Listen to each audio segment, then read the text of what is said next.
अस्सलाम वालेकुम स्टूडेंट्स। इस वीडियो में हम लोग प्रोसेस कॉस्टिंग के कुछ एमसीक्यूज करेंगे। स्टार्ट करते हैं। पहला एमसीक्यू है, chemical process is a normal wastage of 10% of input in a period 2500 kg of material were input and there was an abnormal loss of 75 kg. What quantity of good production was achieved? यानी कि process में आपने जो input किया वो 2500 है। आपका जो नॉर्मल लॉस है वो इनपुट का 10% होता है। इनपुट का 10% होने का मतलब ये हो गया कि 2500 का 10% होगा। सो हम यहाँ पे लिखते हैं 2500 इंटू 10%, जो कि 250 बनता है। और जो हमारा एब नॉर्मल लॉस है वो 75 kg है।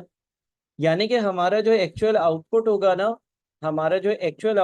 वो 2175 होगा, 2175 kg होगा। यहाँ पर ये बात याद रखिएगा, ये आपका एक्चुअल आउटपुट कहलाता है। एक्चुअल आउटपुट का मतलब ये है कि वाकई में कितना आउटपुट निकला। जब आपको एक्चुअल आउटपुट कैलकुलेट करना होता है तो आप इनपुट में से नॉर्मल और एबनॉर्मल लॉस दोनों को माइनस करते हो। एबनॉर्मल लॉस वो लॉस होता है जो above your beyond your expectation हो गया, और नॉर्मल लॉस आम हालात में जो आप एक्सपेक्ट कर रहे थे, यह आपका एक्चुअल आउटपुट कहलाता है। अच्छा, अगर सवाल में एक्सपेक्टेड आउटपुट पूछा हुआ होता तो फिर हम इनपुट में से सिर्फ और सिर्फ नॉर्मल लॉस को माइनस करते।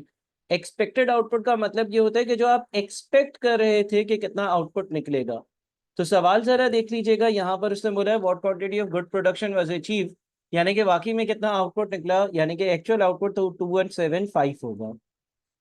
The following information relates to questions 8.2 and 3. A company manufactures chemical X in a single process. At the start of the month, there was no work in progress. During the month, 300 liters of raw material were input into the process at a total cost of $6,000.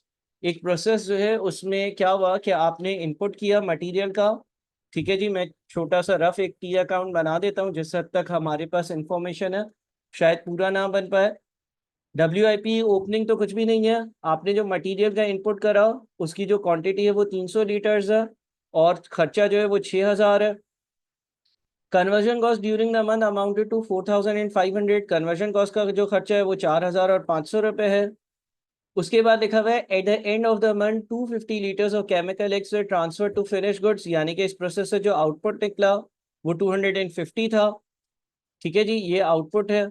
अच्छा, उसके बाद फिर लिखा हुआ है the remaining work in progress, यानी कि बाकी WIP था। तो अगर 300 का इनपुट है डेबिट साइड पर 300 और उसमें से 250 फिनिश गुड्स में जा रहे हैं तो WIP के होंगे 50। ये क्लोजिंग WIP है, यानी कि वो यूनिट्स जो अभी पूरे मुकम्मल नहीं हुए। The remaining work in progress was 100% complete with respect to material and 50% complete with respect to conversion cost. There was no losses in the process and there is no scrap value available during months when losses occur. ठीक है जी, losses की कोई scrap value नहीं है। बड़ा simple सा इसका एक टी अकाउंट हमने बना लिया है और वो आपके सामने नजर आ रहा होगा आपको। अब आपसे ये सवाल पूछा जाता है what are the equivalent units for closing work in progress at the end of the month.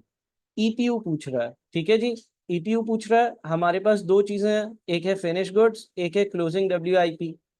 और EPU विद रिस्पेक्ट टू दो चीजें निकलेगा, एक तो EPU with respect to material निकलेगा और एक EPU with respect to conversion cost निकलेगा।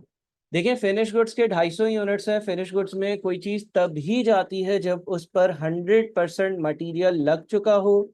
फिनिश गुड्स में तभी कोई चीज़ एक प्रोसेस से जाती है जब उस पर जितनी भी कन्वर्जन कॉस्ट लगनी थी वो लग चुकी हो, यानी कि ये फिनिश गुड्स के यूनिट्स मटीरियल और कन्वर्जन कॉस्ट दोनों के लिहाज से 100% कंप्लीट होंगे। जहां तक क्लोजिंग WIP की बात करता हूं तो क्लोजिंग WIP के 50 यूनिट्स हैं। सवाल में ये मेंशन है कि the remaining work in progress was 100% complete with respect to material. इस पर जितना मटेरियल लगना था 100% मटेरियल लग चुका है, तो ये 50 के 50 units 100% with respect to material complete है and 50% complete with respect to conversion cost. लेकिन ये 50 यूनिट्स कन्वर्जन कॉस्ट के लिहाज से 50% कंप्लीट है, यानी कि 50 का 50% हम लेंगे। 50% इसलिए लेंगे क्योंकि हर यूनिट आधा आधा कंप्लीट है। तो 50 यूनिट्स आधे आधे कंप्लीट हो वो ऐसा ही है जैसे 25 यूनिट्स मुकम्मल तौर पर 100% कंप्लीट हो। अगर हमसे वो टोटल ईपीयू पूछ लेता, अगर हमसे वो टोटल ईपीयू पूछ लेता तो मटेरियल का 300 होता, कन्वर्जन कॉस्ट का 275 होता। फिलहाल उसने हमसे टोटल ईपीयू नहीं पूछा, ना ही फिनिश गुड्स का ईपीयू पूछा है, बल्कि अगर 80.2 में देखता हूँ तो बोलता है what are the equal in units for closing work in progress at the end of the month. Closing WIP के जो यूनिट्स हैं उनका ईपीयू कितना है, तो मटेरियल के लिहाज से 50 के 50 यूनिट 100% कंप्लीट है, और कन्वर्जन के उसके लिहाज से ये 50 यूनिट्स 50% कंप्लीट है, यानी कि ईपीयू का 25, तो आंसर सी बन जाएगा। फिर 80.3 है, there had been a normal loss of 10%, अगर नॉर्मल लॉस होता 10% का of input during the month, what would be the value of this loss have been, तो इन लॉसेस की वैल्यू क्या होती। देखिए अगर नॉर्मल लॉस की यूनिट्स की बात करें ना, तो इनपुट है 300, इनपुट कितना है, इनपुट हमारा है 300 यूनिट्स, और अगर नॉर्मल लॉस 10% होता है, यानी कि 10% यूनिट्स खराब होते, तो नॉर्मल लॉस के जो यूनिट्स होते हैं ना वो 300 का 10%, 300 का 10% यानी कि 30 होते, ठीक है जी। लेकिन उसने ये पूछा कि नॉर्मल लॉस के यूनिट्स की प्रोसेस कॉस्टिंग के टी अकाउंट में क्या वैल्यू लिखते हैं। आपको ये याद होना चाहिए कि नॉर्मल लॉस के यूनिट्स की स्क्रैप वैल्यू आती है प्रोसेस के अकाउंट में, लेकिन उसकी कोई कॉस्ट नहीं आती। और सवाल में ये स्पेसिफिकली लिखा हुआ है there were no losses in the process and there is no scrap value available during months when losses occur, यानी कि नॉर्मल लॉस के यूनिट्स की, एबनॉर्मल लॉस के यूनिट्स की कोई स्क्रैप वैल्यू नहीं है। अगर स्क्रैप वैल्यू नहीं है तो हमारा 8.3 का आंसर जो बनता है वो निल होगा, यानी कि जो नॉर्मल लॉस के यूनिट्स हैं अगर वो मैं प्रोसेस कॉस्टिंग के अकाउंट में लिख भी देता तो उनकी जो वैल्यू आती वो निल आ रही होती, उनकी वैल्यू का जिक्र कर रहा है, उनकी वैल्यू की बात कर रहा है। अच्छा सर, अगर ये नॉर्मल लॉसेस होते तो प्रोसेस के अकाउंट्स में कुछ चीजें नजर कैसे आती। देखिए मैं यूनिट्स वाली साइड बना देता हूँ, वैल्यू वाली अभी छोड़ दें। अगर मैं यूनिट्स वाली साइड बनाता हूँ ना, तो मटेरियल होता, चले वैल्यू भी लिख लेते हैं, 6000 का मटेरियल लगा है और कन्वर्जन कॉस्ट के 4000 और 500 रुपये। यहाँ पर अब तीन चीजें आती है, एक नॉर्मल लॉस आता, नॉर्मल लॉस के जो यूनिट्स आते वो 30 आते, नॉर्मल लॉस के 30 यूनिट्स आते। फिनिश गुड्स के जो यूनिट्स आते हैं अब वो कम हो जाते हैं, और फिनिश गुड्स के यूनिट्स जो है वो 220 रह जाते हैं, और क्लोजिंग डब्ल्यूआईपी के जो यूनिट्स होते, क्लोजिंग डब्ल्यूआईपी के जो यूनिट्स होते वो रिमेनिंग 50 रह जाते हैं, ठीक है ना।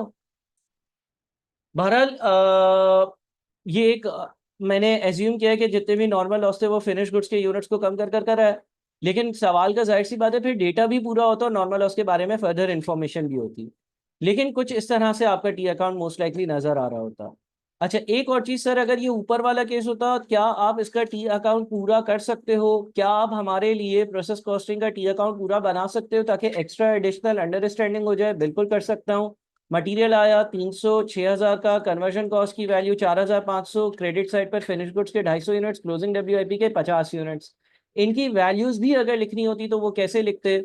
मटेरियल का टोटल ईपीयू 300 यूनिट्स बन रहा है, कॉस्ट पर यूनिट कैसे आएगी, कॉस्ट पर यूनिट जो मटेरियल की होती, कॉस्ट पर यूनिट जो मटेरियल की होती वो कैसे आती। 6000 रुपए का टोटल मटेरियल लगा है 3000 यूनिट्स पर, 6000 का टोटल मटेरियल लगा है 300 चीजों पर। और कन्वर्जन कॉस्ट का कॉस्ट पर यूनिट कैसे होता है, 4500 डिवाइडेड बाई 275, 4000 और 500 रुपए की कन्वर्जन कॉस्ट लगी है 275 चीजों पर, तो आप 16.36 समथिंग आ जाता है ये। अगर मैं टी अकाउंट कंप्लीट करता, अगर मैं टी अकाउंट कंप्लीट करता तो फिनिश गुड्स की क्या वैल्यू लिखता, ये 250 यूनिट्स है, 250 यूनिट्स है, हर यूनिट पर 20 रुपए का मटेरियल भी लगा है, हर यूनिट पर 20 रुपए का मटेरियल भी लगा है, और हर यूनिट पर 16.36364 की कन्वर्जन कॉस्ट भी लगी है, तब जाकर वो कंप्लीट पर है।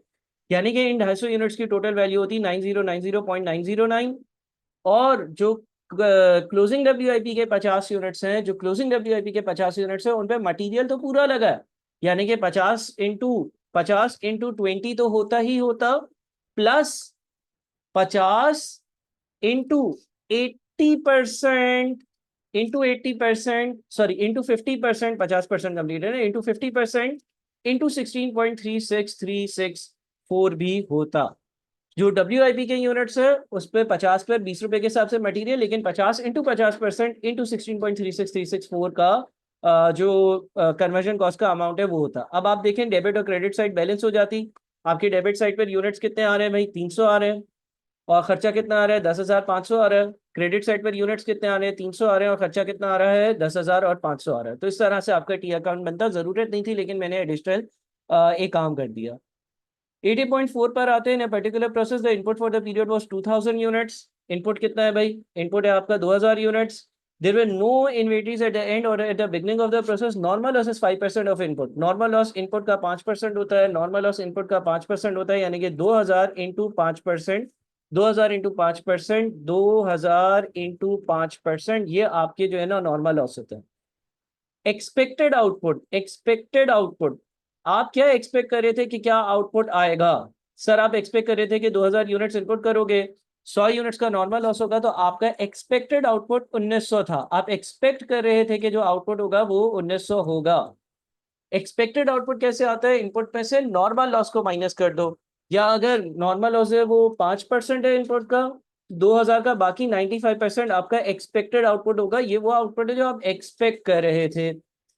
अच्छा यहाँ पर क्या है, in which of the following circumstances is there an abnormal gain? Abnormal gain कब होगा? अच्छा पहले केस में वो बोलता है कि अगर एक्चुअल आउटपुट 1800, अब जरा गौर से सुनिएगा, आपने इनपुट किया, आपने इनपुट किया 2000, जो एक्चुअल आउटपुट है, जो एक्चुअल आउटपुट है वो कितना है भाई? जो एक्चुअल आउटपुट है वो 1800 है।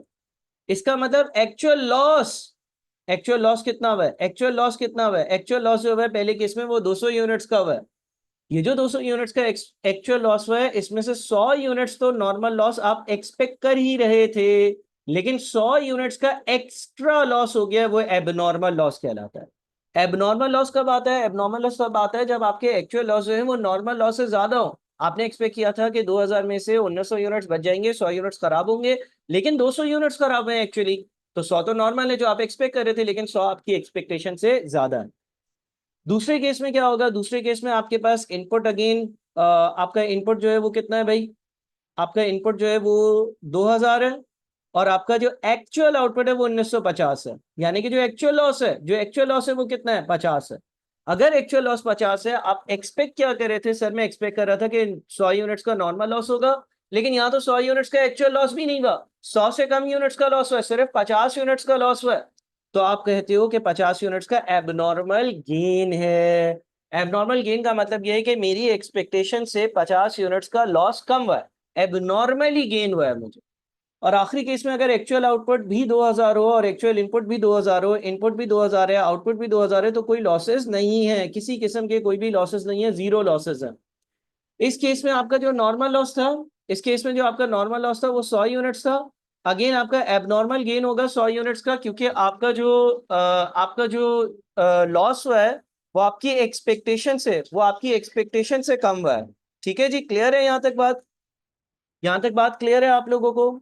अच्छा उसके बाद फिर आगे चलते हैं, उसके बाद आगे चलते हैं। ये आपके पास एबनॉर्मल गेन आ गया।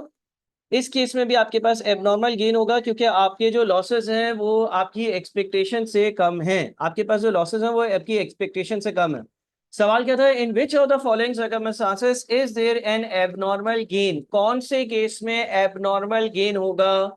तो केस नंबर 2 में भी एबनॉर्मल गेन है और केस नंबर 3 में भी एबनॉर्मल गेन है, यानी कि नॉर्मल से जो आप एक्सपेक्ट कर रहे थे आपका आउटपुट उससे भी ज्यादा निकला है। आप जो एक्सपेक्ट कर रहे थे उससे भी आपका आउटपुट ज्यादा निकला है, तो 2 और 3 होगा।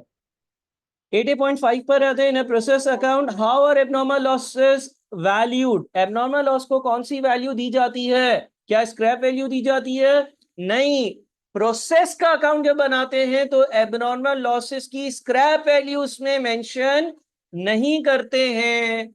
नॉर्मल लॉस के यूनिट्स की स्क्रैप वैल्यू प्रोसेस कॉस्टिंग के टी अकाउंट में आ रही होती है। The same as good units या गुड प्रोडक्शन। जी हाँ, जो गुड यूनिट्स की या जो गुड यूनिट्स प्रोड्यूस्ड हैं, गुड यूनिट्स प्रोड्यूस्ड हैं, उसकी जो कॉस्ट पर यूनिट की वैल्यू होती है, उसकी जो कॉस्ट पर यूनिट की वैल्यू होती है, एबनॉर्मल लॉस के यूनिट्स की भी वही कॉस्ट पर यूनिट की वैल्यू ली जाती है, उसी वैल्यू पर उनको भी रिकॉर्ड करा जाता है। हम देखते हैं कि भाई हमें एबनॉर्मली अगर लॉस हुआ तो हमारे पास जो एबनॉर्मल लॉस है उसकी जो वैल्यू है वो गुड यूनिट्स की वैल्यू के हिसाब से मेजर करी जाती है। ठीक है, तो 80.5 का आंसर जो होगा वो बी होगा। 80.6, a company needs to produce 340 liters of chemical X. There is a normal loss of 10% of the material input into the process. During a given month, the company did produce 340 liters of good production. Although there was an abnormal loss of 5% of the material input into the process, how many liters of material were input into the process during month? अच्छा देखिए, जो आपका input होता है, मुख्तलिफ तरीके से सवाल को सॉल्व करने के, आप एज्यूम कर लें आपका इनपुट जो है ना वो 100 है। तो आपका नॉर्मल लॉस कितना है भाई? आपका जो नॉर्मल लॉस है वो इनपुट का 10% है, 100 का 10% 10 होता है। आपका एबनॉर्मल लॉस कितना है भाई? आपका जो एबनॉर्मल लॉस है वो कहता है कि 5% है, यानी कि 100 का 5%, यानी कि 5 आपका एबनॉर्मल लॉस है। तो आपका जो एक्चुअल आउटपुट है, आपका जो एक्चुअल आउटपुट है वो कितना है? आपका एक्चुअल आउटपुट जो है वो 85 यूनिट्स है। एग्रीड? अब आप क्या करें, अब वो ये कहता है कि कंपनी ने 340 यूनिट्स प्रोड्यूस करना है, तो इसने इनपुट कितना किया होगा? यानी कि ये जो 340 है ये 85 हिस्से हैं, ये 340 है वो 85 हिस्से हैं, तो 340 को 85 से डिवाइड कर दो और 100 से मल्टीप्लाई कर दो। 340 को 85 से डिवाइड कर दो और 100 से मल्टीप्लाई कर दो। ग्रॉस अप का प्रोसेस हो रहा है, हम ग्रॉसिंग अप कर रहे हैं। 340 आउटपुट है और in terms of ratios output 85 है, तो 340 85 हिस्से हैं, 100 हिस्सों पर पहुंच रहा है, तो 340 को 85 से डिवाइड और 100 से मल्टीप्लाई, यानी कि आपका इनपुट 400 हो गया। और अगर आप इस तरह से इसको सोचे कि भाई 400 का इनपुट है, 10% हमारा नॉर्मल लॉस है और 400 का 5% हमारा एबनॉर्मल लॉस है, तो आप इस तरह से अगर इसको देखेंगे ना, मैच भी करेगा। 400 में से 40 और 20 माइनस करेंगे तो 340 ही बच जाएगा। क्या ये बात समझ रहे हैं आप लोग? ठीक है। अगला सवाल है, company produces a certain food item in a manufacturing process on 1st November there was no opening inventories of work in progress during November 500 units of material were input into the process with a cost of $9000। मैं छोटा सा एक जो है वो इसका T account बना लेता हूं ताकि थोड़ी सी आसानी हो जाए, इन्फॉर्मेशन हम लोग जो है वो एक तमीज़ और तहजीब से गैदर कर लें। ठीक है जी, यहाँ पर मैंने ये टी अकाउंट बनाया, यहाँ पर मैंने जो है वो मटीरियल लिख दिया। अच्छा, 500 यूनिट्स हैं और इसकी जो अमाउंट है वो 9000 है। ठीक है। Direct labour cost in November were 3840, conversion cost कह लो, डायरेक्ट लेबर कॉस्ट कह लो, चलो लेबर कॉस्ट डायरेक्ट लेबर बोलते हैं 3840। उसके बाद बोलते हैं production overheads is absorbed eight a rate of 200% of direct labour cost. यानी कि जो प्रोडक्शन के ओवरहेड्स हैं, जो प्रोडक्शन के आपके ओवरहेड्स हैं वो लेबर की कॉस्ट का 200% है। 3840 का 200% ले लो, 7680 आ गया। Closing inventory on 30th November consisted of 100 units which were, अच्छा क्लोजिंग डब्ल्यूआईपी भी है, क्लोजिंग डब्ल्यूआईपी के कितने यूनिट्स हैं? 100 यूनिट्स हैं, which were 100% complete as to material and 80% complete as to labour and conversion cost. There was no losses in process. तो अगर process में कोई भी लॉसेस नहीं थे तो मेरे पास 500 का इनपुट था, 100 चीजें इनकम्प्लीट है, 400 कंप्लीट हुई नहीं होंगी और वो फिनिश गुड्स में चली गई होंगी। इसी तरह होगा, इसलिए क्योंकि आपके पास कोई लॉसेस तो है नहीं। अगर आपके पास कोई लॉसेस नहीं है तो आपके पास जो है वो सारे यूनिट्स जो है वो फिनिश गुड्स में ही गए होंगे। ठीक है जी। अच्छा, उसके बाद क्या हुआ? What is the full production cost of completed units during November? During November जो कंप्लीटेड यूनिट्स फिनिश गुड्स के गए हैं 400, उनकी क्या वैल्यू होगी? अब इसके लिए देखें, आपने क्या करना होगा, सबसे पहले आपको ईपीयू कैलकुलेट करना होगा, इक्विवेलेंट प्रोडक्शन यूनिट्स देखने होंगे। एक आपके पास है मटेरियल, ठीक है, एक आपके पास ईपीयू की हेडिंग है, नीचे लिख लें मटेरियल, और एक लिख लें आप कन्वर्जन कॉस्ट। अच्छा, कन्वर्जन कॉस्ट का मतलब होता है लेबर और ओवरहेड। सर दोनों को कंबाइन क्यों कर रहे हो? इन दोनों का खर्चा तो अलग अलग है, दोनों बिल्कुल ही एक ही साथ चल रहे हैं ना। यानी कि उसने हमें ये बता दिया कि क्लोजिंग डब्ल्यूआईपी के जो 100 यूनिट्स हैं उस पर मटेरियल तो 100% लगा है, लेकिन कन्वर्जन कॉस्ट यानी कि लेबर और ओवरहेड्स दोनों 80% लगे हैं। अगर लेबर और ओवरहेड्स दोनों 80% लगे हैं तो दोनों साथ साथ चल रहे हैं, तो मैं उनकी एक कंबाइंड वर्किंग कर लेता हूँ। अच्छा, एक चीज होगी फिनिश गुड्स, एक होंगे क्लोजिंग डब्ल्यूआईपी। फिनिश गुड्स के यूनिट जो है वो 400 यूनिट्स हैं, और ये जो फिनिश गुड्स के 400 यूनिट्स हैं ये मटेरियल के लिहाज से 100% कंप्लीट होंगे। मटेरियल के लिहाज से 100% कंप्लीट होंगे तभी ये फिनिश गुड्स में गए। अच्छा, क्लोजिंग डब्ल्यूआईपी के जो 100 यूनिट्स हैं, क्लोजिंग डब्ल्यूआईपी के जो 100 यूनिट्स हैं, उन 100 के 100 यूनिट्स पर मटेरियल लगा होगा, उन 100 के 100 यूनिट्स पर 100% मटेरियल लगा होगा। ये सवाल में स्पेसिफाइड है, लिखा हुआ है कि जो 100 यूनिट्स क्लोजिंग डब्ल्यूआईपी के हैं उन पर मटेरियल 100% लगा है, तो मैं क्लोजिंग डब्ल्यूआईपी के जो 100 यूनिट्स है ना वो पूरे ले लेता हूँ। ठीक है। अब आपके पास ईपीयू क्या बना? ईपीयू आपके पास 500 यूनिट्स बना और इसका जो खर्चा है वो कितना है? 9000 है। ये आपके पास टोटल कॉस्ट है। आप इधर से कॉस्ट पर यूनिट कैलकुलेट करोगे, कॉस्ट पर यूनिट कैलकुलेट करने के लिए 9000 को 500 से डिवाइड करोगे, 18 आ जाएगा। ठीक है। आपके पास फिनिश गुड्स में जो 400 यूनिट्स गए, उन 400 के 400 यूनिट्स पर मटेरियल लगा है, क्लोजिंग डब्ल्यूआईपी के 100 यूनिट्स पर मटेरियल लगा है, टोटल ईपीयू 500 बना, 9000 रुपए का मटेरियल का जो खर्चा हुआ है वो इन 500 यूनिट्स पर हुआ है, तो आपके पास कॉस्ट पर यूनिट 18 आ गया। कन्वर्जन कॉस्ट की बात करते हैं, फिनिश गुड्स में अगर कोई यूनिट जाता है तो वो कन्वर्जन कॉस्ट के हिसाब से, मटेरियल के हिसाब से, लेबर के लिहाज से 100% कंप्लीट होता है, तभी वो फिनिश गुड्स में जाता है। लेकिन जो क्लोजिंग WIP के 100 यूनिट्स हैं वो 100% कंप्लीट नहीं है। क्लोजिंग WIP के जो 100 यूनिट्स है ना वो 80% कंप्लीट है with respect to material and labour. तो इसका जो EPU बनेगा वो 480 बनेगा। जो आपके पास टोटल कन्वर्जन कॉस्ट बन रही है लेबर और ओवरहेड्स दोनों की मिलाकर, लेबर और ओवरहेड्स दोनों की मिलाकर वो 11520 बन रही है। कॉस्ट पर यूनिट आपके पास क्या बनेगी? कॉस्ट पर यूनिट आपके पास 24 बन जाएगी। अब जो आपके फिनिश गुड्स के 400 यूनिट्स है, फिनिश गुड्स में कोई यूनिट जब जाता है जब उसमें मटेरियल और लेबर दोनों लग चुके हो, इस पर 18 के हिसाब से मटेरियल भी लगा होगा और इन 400 यूनिट्स पर 24 के हिसाब से कन्वर्जन कॉस्ट भी लगी होगी 16,800। क्लोजिंग WIP के जो यूनिट्स है 100, इन पर मटेरियल लगा होगा 18 के हिसाब से और इन पर जो कन्वर्जन कॉस्ट लगी होगी वो 80 यूनिट्स की 24 रुपए के हिसाब से लगी होगी, जो कि बनती है 3720। ठीक है जी। ये आपके पास 20520 आता है और ये भी आपके पास 20520 आता है और यहाँ पर आपके पास यूनिट्स भी बैलेंस हो रहे हैं और यहाँ पर भी आपके पास यूनिट्स बैलेंस हो रहे हैं। अब क्या करना है आपने? What is the full production cost of completed units during November? जो यूनिट्स फिनिश गुड्स में गए उसकी टोटल अमाउंट कितनी है? 16,800 रुपए है। ये 16,800 रुपए इस तरह से बना कि इस पर आपने पूरी की पूरी मटेरियल और कन्वर्जन कॉस्ट दोनों लगाई है। क्लोजिंग WIP के जो 100 यूनिट्स हैं उन पर आपने मटेरियल तो 100 यूनिट्स का लगाया है लेकिन कन्वर्जन कॉस्ट 80 यूनिट्स के हिसाब से लगाई है, इसलिए क्योंकि वो 100% कंप्लीट नहीं थे। अगला सवाल ये था what is the value of the closing WIP on 30th नवंबर? तो क्लोजिंग WIP की जो वैल्यू है वो कितनी होगी? वो होगी 3720, यानी कि आंसर जो है वो बी होगा। दोनों का टी अकाउंट हमने साथ में बना लिया है। आगे चलते हैं। Company makes a product in 2 processes, the following data is available for the latest period for process number 1। Opening WIP of 200 units was valued as follows. Opening WIP के कुछ यूनिट्स है उसकी वैल्यू दी हुई है, मटेरियल, लेबर और overheads. No losses occur in the process, units added and cost incurred during the period, material, labour और overheads. Closing WIP 100 units and had reached the following degrees of completion: 100% material के लिहाज से, labour के लिहाज से 50%, overheads के लिहाज से 30%। The company uses the weighted average method of inventory valuation. अच्छा याद रखिएगा दो तरीके होते हैं, एक वेटेड एवरेज मेथड होता है जिसको एफको भी कहते हैं और दूसरा मेथड कौन सा होता था? फीफो मेथड होता था। वेटेड एवरेज मेथड में क्या होता है? वेटेड एवरेज मेथड में जब आप EPU कैलकुलेट करते हो, इक्विवेलेंट प्रोडक्शन यूनिट्स कैलकुलेट करते हो, तो इक्विवेलेंट प्रोडक्शन यूनिट्स में पिछला सारा नया सारी कॉस्ट शामिल करते हो और उससे जो पिछले नए सारे यूनिट्स बने सबको शामिल करते हो।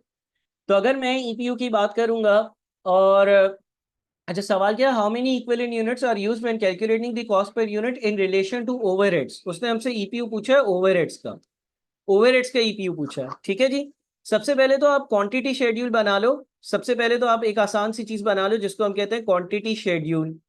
अच्छा क्वांटिटी शेड्यूल कैसे बनेगा भाई? ओपनिंग WIP के कितने यूनिट्स हैं? ओपनिंग WIP के 200 यूनिट्स थे। ठीक है जी। उसके बाद आपने मजीद मटेरियल ऐड किया क्या ड्यूरिंग द पीरियड? मटेरियल जो ऐड हुआ है मजीद वो 500 हुआ है, यानी कि इफेक्टिवली प्रोसेस के अकाउंट की डेबिट साइड बनाई है और डेबिट साइड पर 700 यूनिट्स है। अच्छा इनका हुआ क्या, ये गए कहाँ पर?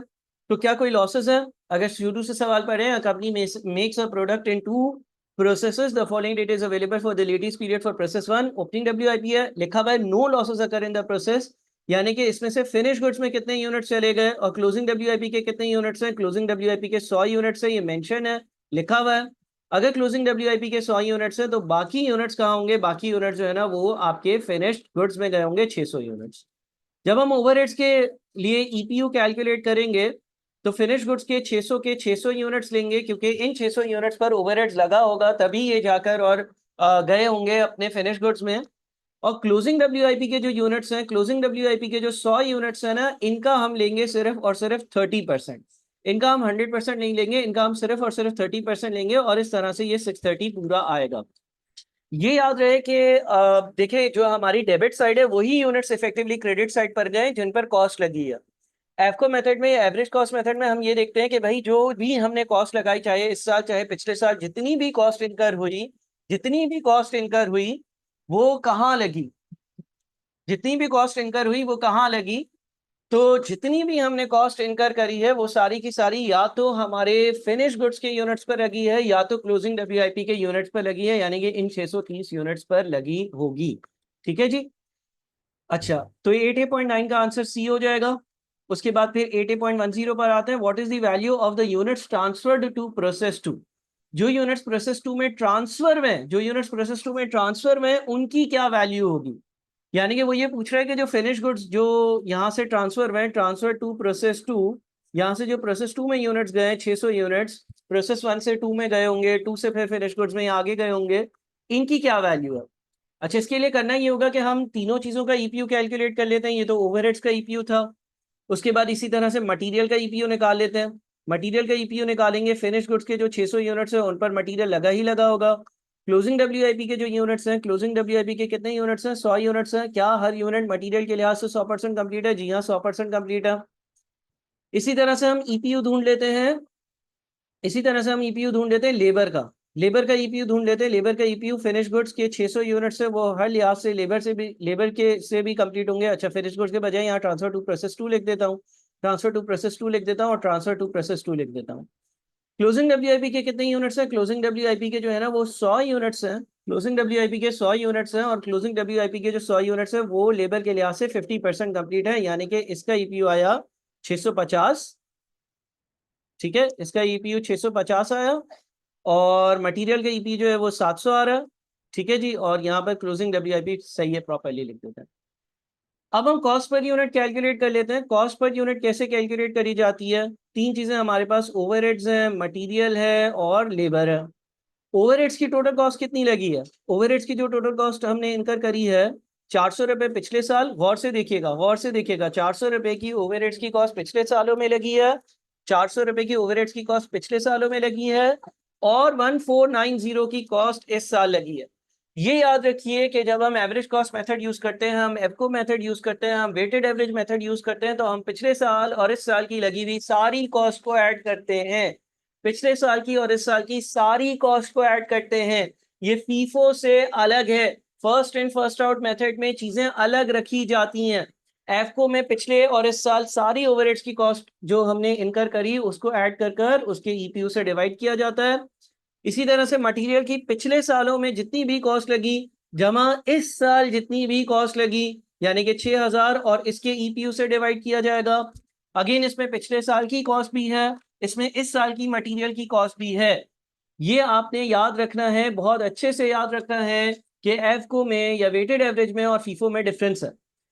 फीफो में हम बाइफिकेशंस करते थे, एफको में हमने कहा भाई पिछले साल 2400 का मटेरियल लगा, इस साल 6000 का लगा, कितने यूनिट्स पर लगा, 700 यूनिट्स पर, एक एवरेज ले लो। इसी तरह से लेबर की कॉस्ट के लिए पिछले साल लेबर की कॉस्ट 1200 लगी, इस साल लेबर की कॉस्ट 3350 लगी। टोटल जितनी भी लेबर की कॉस्ट लगी उसको आप लेबर की ईपीयू से डिवाइड कर लो। इस तरह से आप जो है वो कॉस्ट पर यूनिट कैलकुलेट कर लेते हो और अब आप फाइनली अपने फिनिश गुड्स की इन्वेंट्री की वैल्यू निकाल सकते हो। फिनिश गुड्स के कितने यूनिट्स थे? फिनिश गुड्स की अगर कोई वैल्यू निकालना चाहे, मैं यहाँ पे लिख देता हूँ फिनिश गुड्स के यूनिट्स की वैल्यू किस तरह से आएगी। फिनिश गुड्स के कितने यूनिट्स हैं? फिनिश गुड्स के 600 यूनिट्स हैं। वो 600 के 600 यूनिट्स मटेरियल के लिहाज से, लेबर के लिहाज से, ओवरहेड्स के लिहाज से 100% कंप्लीट हैं। यानी कि उसमें ओवरहेड भी लगा है 3 रुपए के हिसाब से, उसमें 12 रुपए के हिसाब से मटेरियल भी लगा है और उस पर 10.11 के हिसाब से लेबर भी लगा है। तो वैल्यू 15066.67 आ रही होगी। ठीक है जी, वैल्यू अगर हम देखते हैं तो आपके पास अच्छा, what is the value of units transfer to process number 2?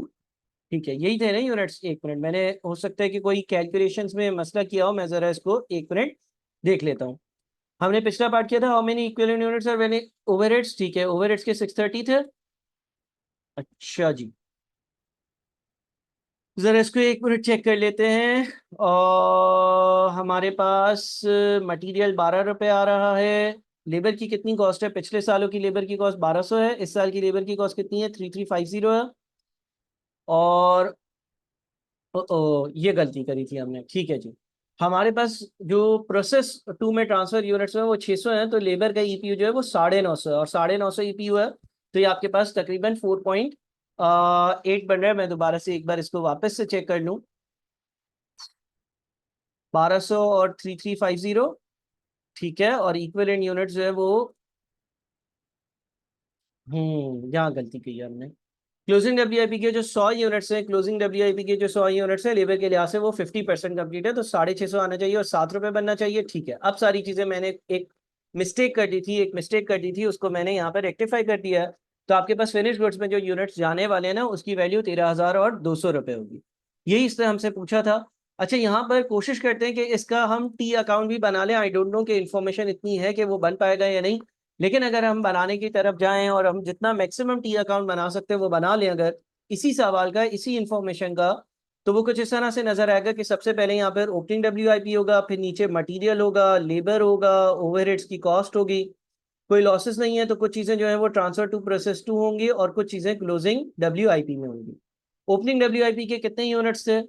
वो यूनिट्स जो साल के शुरू में मेरे पास थे 200 यूनिट्स। कितने नए यूनिट्स पर काम करना शुरू किया? 500। यानी कि यूनिट्स का कॉलम अगर हम बैलेंस करते हैं ना तो वो 700 यहाँ पर आता है। और ट्रांसफर टू प्रोसेस 2 में कितने यूनिट्स ट्रांसफर में? 600। और क्लोजिंग WIP में कितने? 100। 600 और 100 कितना होता है? ये भी बन जाता है 700। अच्छा, ओपनिंग WIP में कितना खर्चा लग चुका था पिछले सालों में? 2400 रुपए का मटेरियल लग चुका था, 1200 रुपए का लेबर लग चुका था, 400 रुपए के ओवरहेड्स लग चुके थे, तो 4000 आता है। मटेरियल इस साल कितना लगा? 6000 रुपए लगा। लेबर कितना लगा? 3350 लगा। ओवरहेड्स कितने लगे? 1490 लगे। तो आपके पास जो खर्चों का टोटल आया वो 14840 आया। उसके बाद फिर ट्रांसफर टू प्रोसेस 2 में जो भी यूनिट्स ट्रांसफर है फिनिश गुड्स, उसकी वैल्यू हमने 13200 निकाल ली है। ये 13200 इसलिए निकली और ऐसे निकली कि 600 यूनिट्स थे और हर लिहाज से वो कंप्लीट थे, तो उस पर ओवरहेड्स, मटेरियल, लेबर तीनों का अमाउंट ऐड कर और उसको 600 से मल्टीप्लाई किया। क्लोजिंग WIP के जो 100 यूनिट्स हैं इसकी वैल्यू कैसे निकलेगी? क्लोजिंग WIP के जो 100 यूनिट्स हैं वो मटेरियल के लिहाज से तो 100% कंप्लीट है। मटेरियल के लिहाज से 100% कंप्लीट है। मटेरियल के लिहाज से अगर 100% कंप्लीट है तो 100 इंटू 12 ये इन पे मटेरियल लगा होगा। फिर हम आ जाते हैं लेबर पर। लेबर के लिहाज से ये 100% कंप्लीट नहीं थे, 50% कंप्लीट थे। तो 100 का 50% इज 50 जो कि EPU के चार्ट में आ रहा है, मल्टीप्लाइड बाई लेबर की कॉस्ट। और जो हमारे पास ओवरहेड्स है, ओवरहेड्स के लिहाज से ये 30% कंप्लीट है, तो 100 का 30% इज 30 मल्टीप्लाइड बाई ओवरहेड्स की कॉस्ट। ये आपके पास अमाउंट आ रहा होगा और इंशाल्लाह ये अकाउंट बैलेंस हो जाएगा। अगर आप देखते हैं तो ये अकाउंट आपका बैलेंस भी हो रहा है। ठीक है जी। ये टी अकाउंट एक एडिशनल चीज थी जो मैंने बना दी, रिक्वायरमेंट तो नहीं थी, लेकिन सवाल ज्यादा बेहतर तरीके से समझ आ सकता है। अगले सवाल पर चलते हैं। 80.11 A company uses process costing to establish the cost per unit of its output. The following information was available for the last month. A company uses process costing to establish the cost per unit of its output. The following information was available for the last month. पिछले महीने के बारे में कुछ information दी हुई है। The company uses the weighted average method of inventory valuation. What were the equivalent units for conversion cost? Conversion cost के इक्विवेलेंट यूनिट्स बताने हैं हमें। अच्छा, हमारे पास इनपुट ड्यूरिंग द ईयर 10,000 है। पहले हम क्वांटिटी शेड्यूल बना लेते हैं, यानी कि डेबिट साइड देखते हैं।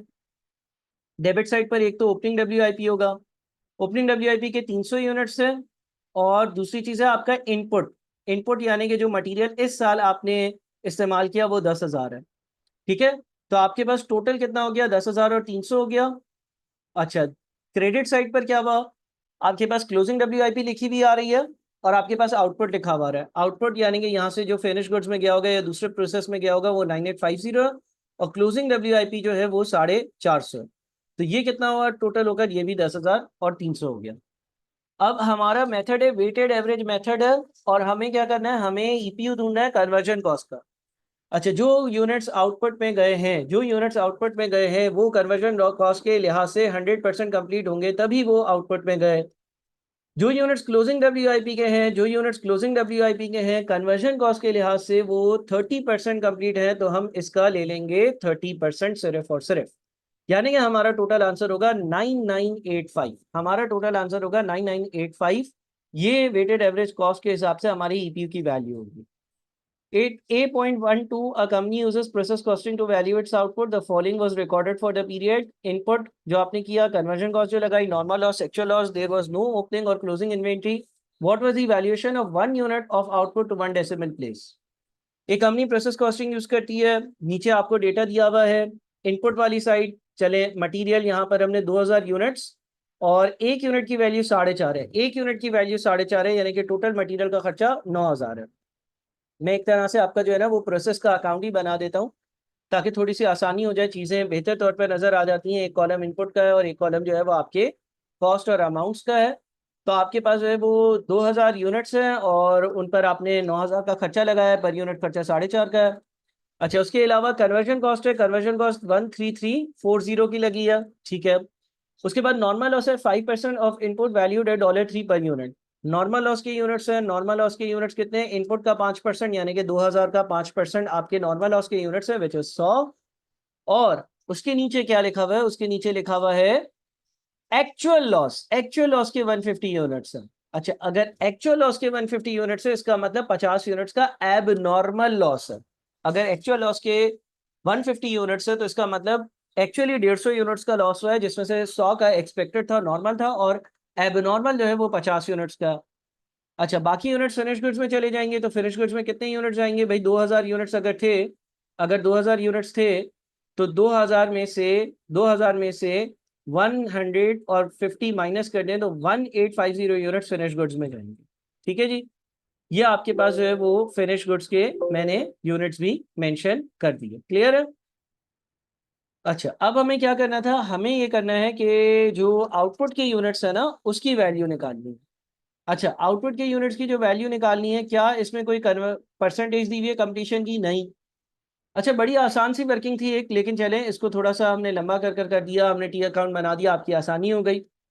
मटेरियल की जो 9000 रुपए की कॉस्ट है, मटेरियल की जो 9000 रुपए की कॉस्ट है वो 2000 यूनिट्स पर लगी होगी, नॉर्मल लॉस, एबनॉर्मल लॉस और आउटपुट में जो यूनिट्स गए।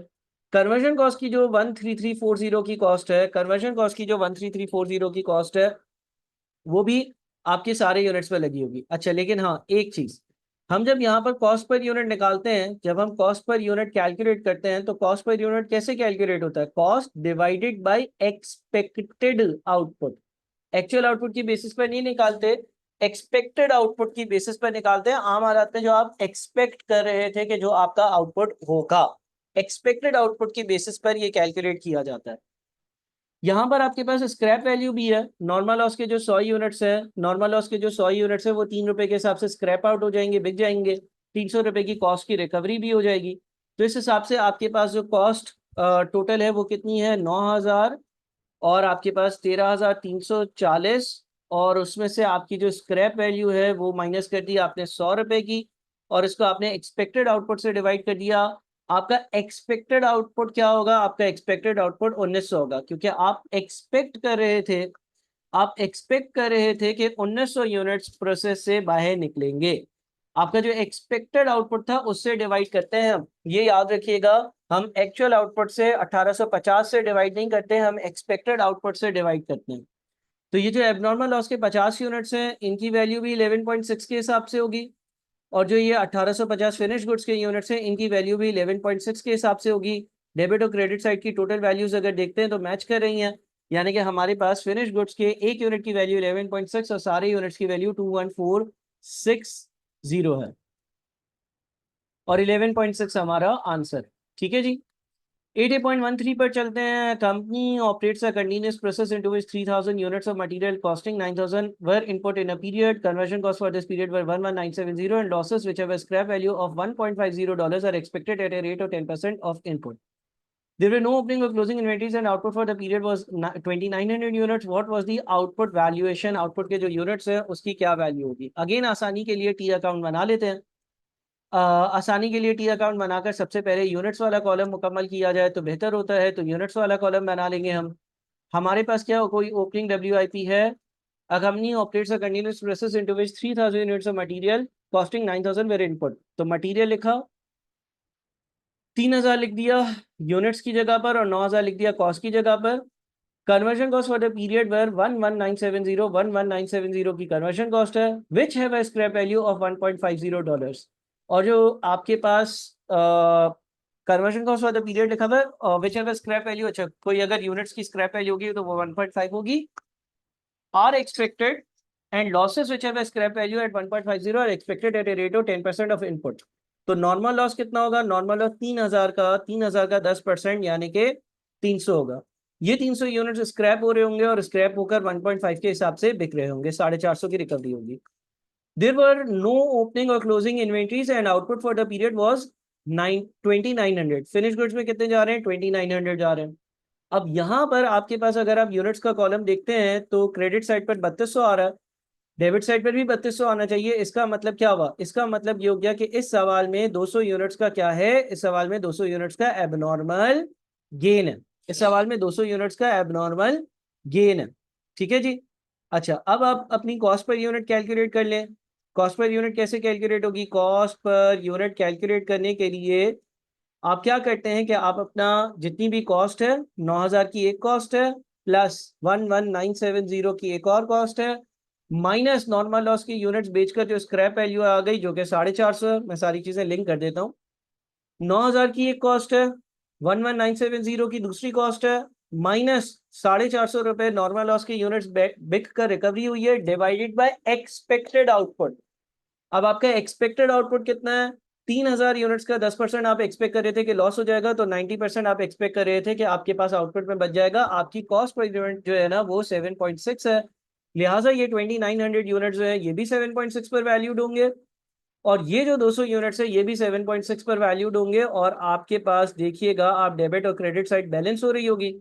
उसने आपसे फिनिश गुड्स की यूनिट्स की टोटल वैल्यू पूछी, वो 2204 होनी चाहिए। 8A.13 का आंसर। ठीक है जी। 8A.14 the following information relates to a company's polishing process for the previous period. Output of finish goods दिया हुआ है आपको, नॉर्मल लॉस दिया हुआ है, एक्चुअल लॉस दिया हुआ है। All losses have a scrap value of $2.50 and there was no opening और closing WIP। What was the value of the input during the period? Again T account बनाते हैं। ये हमने टी अकाउंट के लिए जो है वो फॉर्मेट बनाया। ठीक है जी। और जो जो चीज़ें हमारे पास है वो हम लिखते रहते हैं। इस केस में हमें आउटपुट बताया हुआ है कि फिनिश गुड में जो यूनिट्स गए वो 5408 थे, और इनकी वैल्यू 29744 थी। अच्छा, एक और काम करते हैं कि अगर मैं 29744 को 5408 से डिवाइड कर दूं, यानी कि कॉस्ट पर यूनिट देख लूं, तो वो 5.5 है। फिर नॉर्मल लॉस के यूनिट्स 276 है, नॉर्मल लॉस आ गया और 276 आ गया। एक्चुअल लॉस 112 है। एक्चुअल लॉस नॉर्मल से कम है। एक्चुअल लॉस नॉर्मल से कम है, इसका मतलब इस सवाल में भी एबनॉर्मल गेन होगा। एबनॉर्मल गेन कितना होगा? भाई आपका जो लॉस हुआ है वो 112 हुआ है, आप एक्सपेक्ट कर रहे थे कि 276 होगा, तो 276 से कितना कम हुआ है? 276 से 164 यूनिट्स कम हुआ है। 164 यूनिट्स आपके एबनॉर्मल गेन के यूनिट्स होंगे। अच्छा जी, all losses have scrap value of $2.50 per unit. तो नॉर्मल लॉस की स्क्रैप वैल्यू यहाँ पर आती है, ये 2.50 से मल्टीप्लाई कर दो। ठीक है, 690 आ गई। अब ये बात याद रखिएगा कि जो एबनॉर्मल गेन या एबनॉर्मल लॉस के यूनिट्स हैं उनकी स्क्रैप वैल्यू प्रोसेस के अकाउंट में नहीं आती। एक सेपरेट वर्किंग होती है जहां पर उनका गेन लॉस कैलकुलेट किया जाता है, वहां जाती है। एबनॉर्मल के गेन गेन के यूनिट्स, एबनॉर्मल गेन के यूनिट्स की वही वैल्यू, एबनॉर्मल गेन के यूनिट्स को उसी वैल्यू पर रिकॉर्ड किया जाता है जिस वैल्यू पर गुड यूनिट्स को। तो गुड यूनिट्स पर को अगर 5.5 पर रिकॉर्ड किया जा रहा है, तो एबनॉर्मल गेन के यूनिट्स को भी 5.5 पर ही रिकॉर्ड किया जा रहा होगा, यानी कि ये 902 बनेगा। अब बच गया क्या? बच गया आपके पास इनपुट की वैल्यू। अच्छा, इनपुट के यूनिट्स कितने होंगे? देखें, डेबिट और क्रेडिट साइड यूनिट्स की मैच करनी चाहिए। ये क्रेडिट साइड पर 5684 आ रहा है, तो इधर भी 5684 ही आना चाहिए। उसमें से 164 माइनस कर देते हैं, सॉरी, यहाँ पे भी 5684 ही आना चाहिए। तो इनपुट के जो यूनिट्स होंगे ना वो 5684 माइनस 164, यानी कि 5520 यूनिट्स होंगे। सर इनकी वैल्यू कैसे आएगी? बैलेंसिंग फिगर के तौर पर क्रेडिट साइड 30434 आ रहा है। 30434 क्रेडिट साइड है, तो डेबिट साइड भी इतनी ही होनी चाहिए। तो हम क्या कर रहे हैं, 30434 में से 902 माइनस कर रहे हैं, और 29532 आपके पास आंसर आ रहा है, यानी कि 8.14 का बी आंसर है।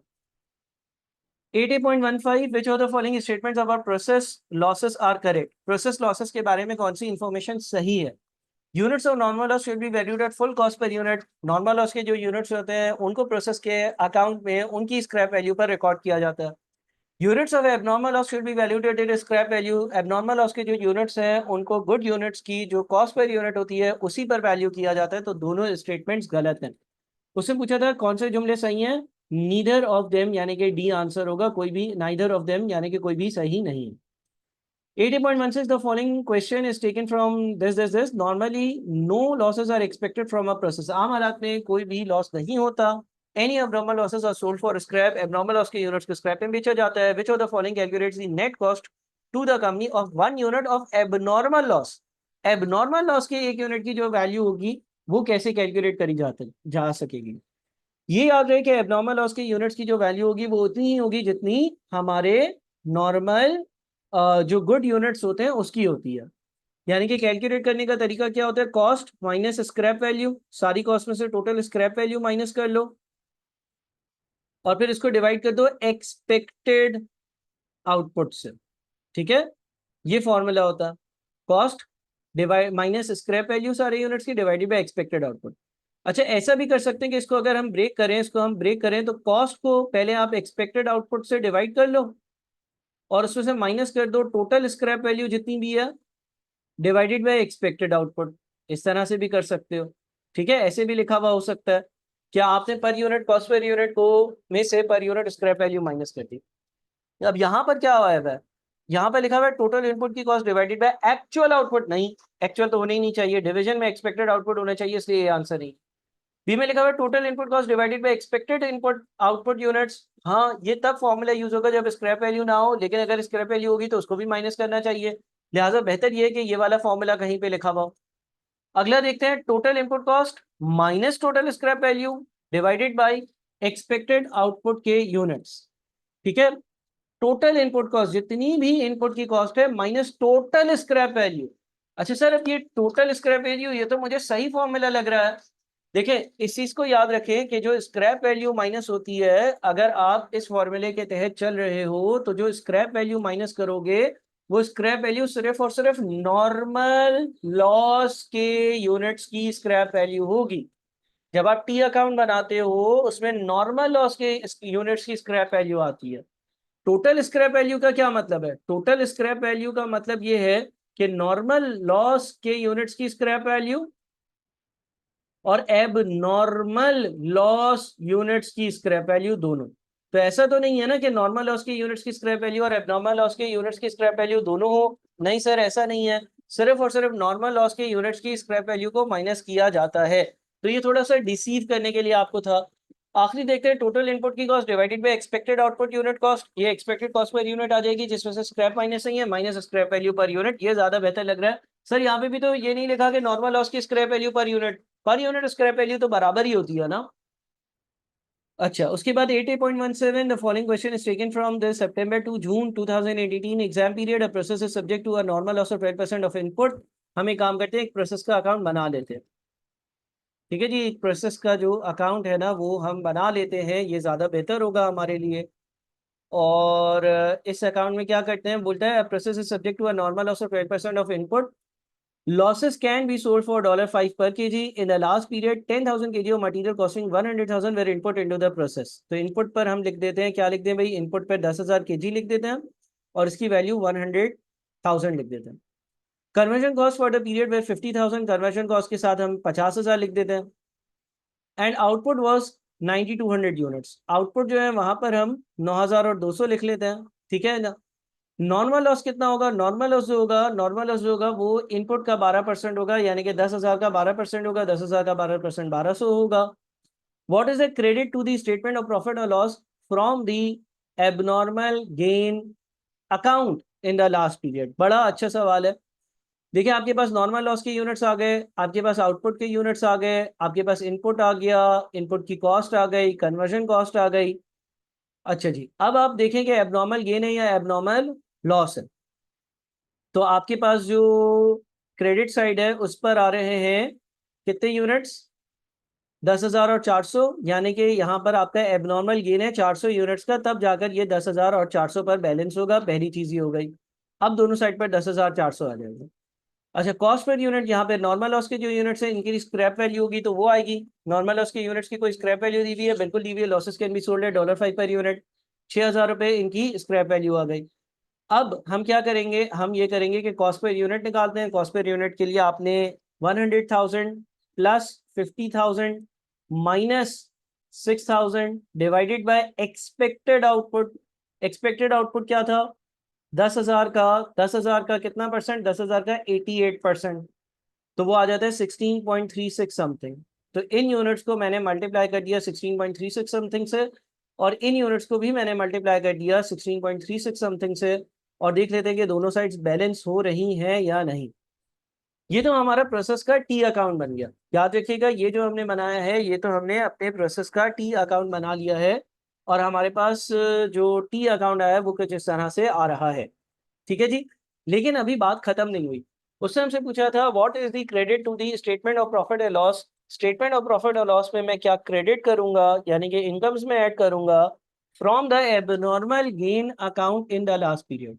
जो यहाँ का एबनॉर्मल गेन होता है जो कि प्रोसेस कॉस्टिंग के इस टी अकाउंट में आ रहा है, इसकी डबल एंट्री होती है प्रोसेस का अकाउंट ऊपर वाला डेबिट, और एबनॉर्मल गेन का जो अकाउंट होता है वो हो जाता है क्रेडिट। ठीक है, प्रोसेस का अकाउंट डेबिट हो जाता है और एबनॉर्मल गेन का जो अकाउंट होता है वो क्रेडिट हो जाता है। अब एक एबनॉर्मल गेन का अकाउंट बनता है। एबनॉर्मल गेन का अकाउंट जो है वो इस तरह से बनता है कि उसमें आपके पास जो है वो जो प्रोसेस का अकाउंट है उधर से इंफॉर्मेशन आई है, और एक एबनॉर्मल गेन है 400 यूनिट्स का, जिसकी प्रिपरेशन की कॉस्ट, बनाने की कॉस्ट जो है वो 6545.44454545 होती। यानी कि हम ये कह रहे हैं कि भाई एबनॉर्मल गेन होने की वजह से हमें इतने का फायदा हुआ है, ऐसा लग रहा है, क्योंकि हमारे जो यूनिट्स हैं वो आम हालात में 400 कम बनते हैं, इस बार 400 यूनिट ज्यादा बन चुके हैं, तो इतना हमें फायदा हुआ है। लेकिन ये याद रखिए जब एबनॉर्मल गेन आता है ना, तो एबनॉर्मल गेन की वजह से एक्चुअल प्रोडक्शन तो ज्यादा होती है, और 6545.4545 का आपके प्रोडक्शन के यूनिट्स 400 ज्यादा होने की वजह से फायदा हुआ है। अलबत्ता एक नुकसान भी होता है, जब आपका एबनॉर्मल गेन ज्यादा होता है और कचरा या लॉस या स्क्रैप कम होता है तो उसको आप बेच नहीं सकते हो। देखिए अगर एबनॉर्मल लॉस होता तो वो बिक कर कुछ कमा कर देता, लेकिन एबनॉर्मल गेन के होने की वजह से जो आप कमा सकते थे वो आप कमा कर नहीं दे पा रहे हो। कैसे नहीं दे पा रहे हैं? इसलिए नहीं दे पा रहे क्योंकि ये चीजें हम $5 पर केजी के हिसाब से बेच सकते थे अगर ये लॉस में होती। ये तो गुड यूनिट्स में चली गई और गुड यूनिट्स में जाने की वजह से अब मुझे ये कमाकर नहीं दे पा रही हैं। ठीक है, तो जो कमाकर नहीं दे पा रही है उसकी वजह से एक तरह से हमें $5 पर यूनिट का नुकसान भी तो हो रहा है। अब हम इसके लिए हम अपने पास क्या बुकिंग करेंगे? हम ये कहेंगे कि भाई एक एक लिखी हुई बातों में हम ये कहेंगे कि 6545.454545 जो है इसका हमें फायदा हुआ है, क्योंकि हमारी प्रोडक्शन, गुड यूनिट्स की प्रोडक्शन के यूनिट ज्यादा थे, लेकिन क्योंकि ये 400 यूनिट ज्यादा थे तो ये बाजार में बिक नहीं सके, और बाजार में जब बिक नहीं सके तो 5 के हिसाब से कमा नहीं सके। तो हमें जो नेट फायदा हुआ है वो 654545 का नहीं हुआ, बल्कि 4545.455 का हुआ। ठीक है, ये हमारा नेट फायदा है। जब हमारे पास एबनॉर्मल गेन के यूनिट्स होते हैं तो एबनॉर्मल गेन के यूनिट्स का मतलब ये है कि आपकी गुड प्रोडक्शन आपकी एक्सपेक्टेशन से ज्यादा है, उसका फायदा। लेकिन जब आपकी गुड यूनिट्स की प्रोडक्शन आपकी एक्सपेक्टेशन से ज्यादा है तो फिर आपके लॉसेस के यूनिट्स कम है जो आप बाजार में जाकर बेच पाते। अब वो नहीं बेच पा रहे हो तो उसके ₹5 के हिसाब से नहीं कमा पा रहे हो। ये आपके नॉर्मल लॉस के अकाउंट में जाता है, लेकिन ये इसकी जो कैलकुलेशन है, डबल एंट्रीज है, वो अभी हमें नहीं देखनी है। ठीक है जी, तो ये 400 इंटू 5 2000 का हमें यहाँ पर नुकसान हो गया। नेट जो हमें फायदा होता है जो प्रॉफिट एंड लॉस अकाउंट में जाता है इस अकाउंट को क्लोज करने की वजह से, वो ये वाला जाता है। अच्छा, रिसीवेबल का एक नॉर्मल लॉस का अकाउंट बनता है, वो क्रेडिट हो रहा होता है, या लॉसेस से जो रिसीवेबल होता है उसका अकाउंट क्रेडिट हो रहा होता है, इसको हम छोड़ देते हैं। तो हमारा जो नेट बेनिफिट है वो 4545.455 होगा। उम्मीद है कि ये 17 क्वेश्चन आपको समझ में आएंगे। अच्छे से इनको देखिएगा, दोबारा से करिएगा और अपने कॉन्सेप्ट्स बनाइएगा। Thank you so much. Allah Hafiz.